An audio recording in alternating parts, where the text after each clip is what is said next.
اعوذ باللہ من الشیطان الرجیم، بسم اللہ الرحمن الرحیم۔ میں امید کرتا ہوں کہ آپ خیریت سے ہوں گے۔ نماز کے بارے میں ارشاد خداوندی ہے، ترجمہ کنز الایمان۔ نماز تم پر وقت باندھا ہوا فرض ہے۔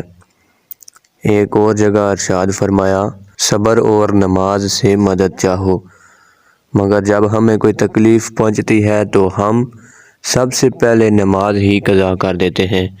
کوئی مصیبت آ پہنچی، کوئی انتقال کر گیا تو بھی سب سے پہلے نماز قضا، حالانکہ یہ تو عبرت کا مقام تھا، پھر بھی نماز قضا کر ڈالی۔ حضور نبی کریم صلی اللہ تعالی علیہ وآلہ وسلم نے فرمایا، نماز میری آنکھوں کی ٹھنڈک ہے۔ اگر ہماری آنکھوں کو تکلیف ہو رہی ہو تو ہم کیا کرتے ہیں؟ ہم بے چین ہو جاتے ہیں، ہمیں نیند نہیں آتی، ہمیں سکون نہیں ملتا، درد کے مارے تڑپ جاتے ہیں، مگر اس بات کا احساس تک نہیں کہ یہ کیسا پیار ہے میرا اپنے نبی سے۔ انہیں ہمارا تو نماز پڑھنا ایذا دیتا ہے، لیکن ہم پھر بھی نماز قضا کر دیتے ہیں۔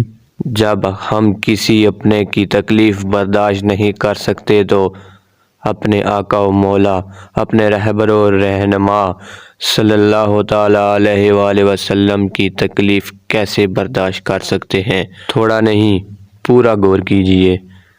اللہ پاک ہمیں نماز پنجگانہ پڑھنے کی توفیق عطا فرمائے، آمین بجاہ النبی الامین صلی اللہ تعالی علیہ وآلہ وسلم۔ دیدار حق کرائے گی اے بھائیو نماز، جنت میں لے کے جائے گی اے بھائیو نماز۔